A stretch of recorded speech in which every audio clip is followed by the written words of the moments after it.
Today I'm going to be administering IV medication through Piggyback. The first thing I will do is check the provider's orders to verify that I'm giving the correct medication to the correct patient, the proper dose, the correct route, the right time, and the proper documentation. If this were a time-critical medication, stat or now, I would make sure to give it right at the time ordered. I have already ensured that the drug prescribed is compatible with the primary running IV solution and with all the other medications that the patient is getting. I also checked the patient's lab values, and I checked the chart to see if the patient had any allergies. I made sure to just prepare one medication for one patient at a time, and I calculated the correct dosage and pulled up that medication with a needle and syringe in the medication room. I was sure to pause twice during medication prep to compare the medication label carefully with the MAR, and I have also checked the expiration date of the medication, which is January 1st of 2023.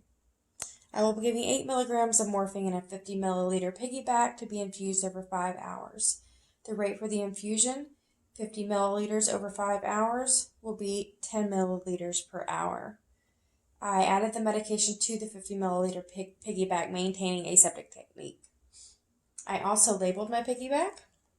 I included the patient's name, the drug name, the dosage, the time of administration, and my initials. Now I'm going to go to the patient's room with my supplies. I'm going to knock and enter the patient's room, introducing myself to the patient and their family, and then I will perform hand hygiene after providing privacy with the privacy curtain. Now I'm going to identify my patient using two identifiers, name and date of birth. I will compare those to the MAR, as well as compare those to the patient's armband. And then I will ask the patient personally if they have any allergies. Now is the time for me to perform my third medication check. I would again compare my medication to the MAR.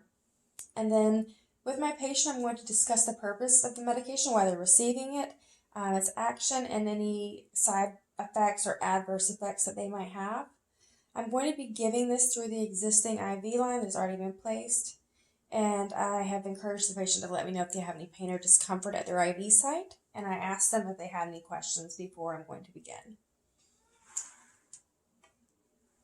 Now I'm going to perform hand hygiene and apply clean gloves.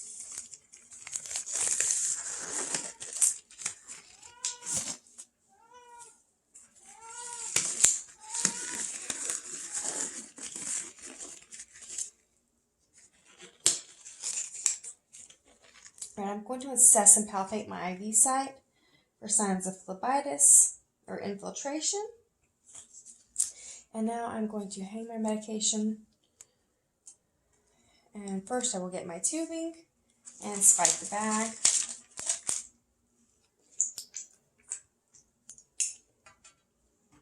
My bag is already open, unfortunately, so I'm having to keep it upside down for the time being. I would spike the bag, making sure to keep the connection point sterile. Alright, I'm going to lower primary infusion. And I'm going to, before I hang this, I'm going to make sure the roller clamp is closed so it doesn't strip out just yet. And hang the piggyback. Alright, I'm going to prime the drip chamber, squeezing until it is 2/3 of the way full. And then I'm going to open the clamp to prime the tubing.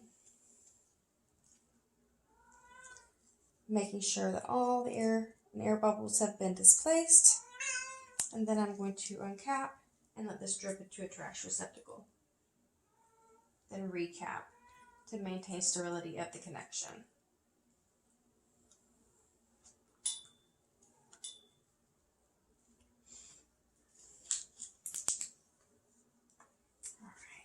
Now I'm going to get an alcohol swab,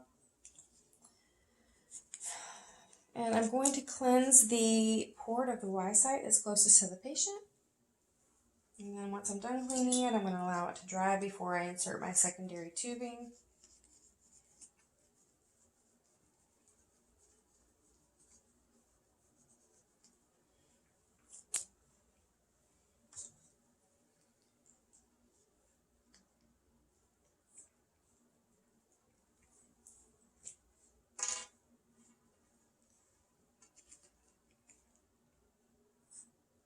And I'm going to twist the lower lock to make sure that the connections are secure.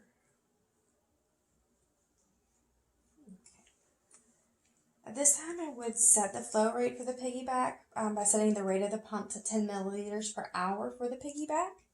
And then I'm going to trace the tubing from the point of origin just to ensure that everything is patent and there are no air bubbles in the tubing. Now I'm going to remove and dispose of my gloves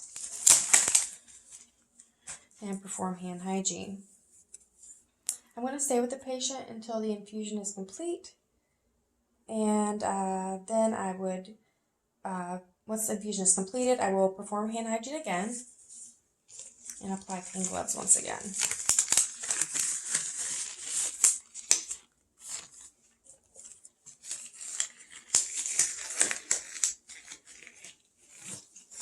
Alright, I'm going to clamp my piggyback and disconnect the tubing, making sure to keep the area aseptic.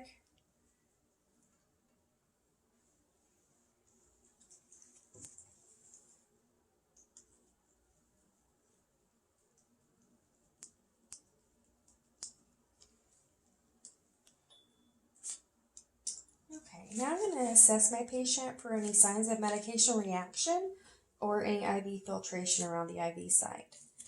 This is the time that I would prepare the piggyback tubing for the next administration according to the hospital protocol.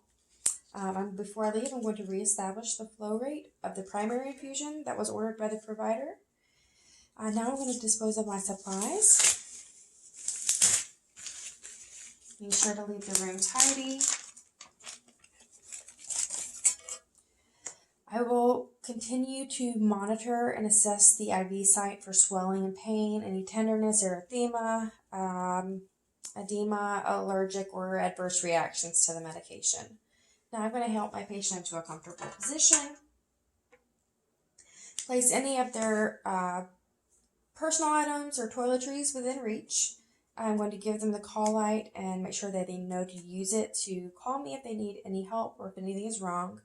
I'm going to raise their side rails ×2 and lower the bed down to the lowest position. Now I would leave and go and document in my MAR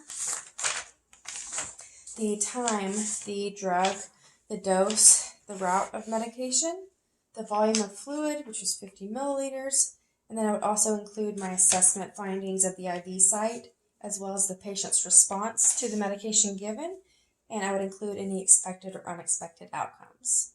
The end.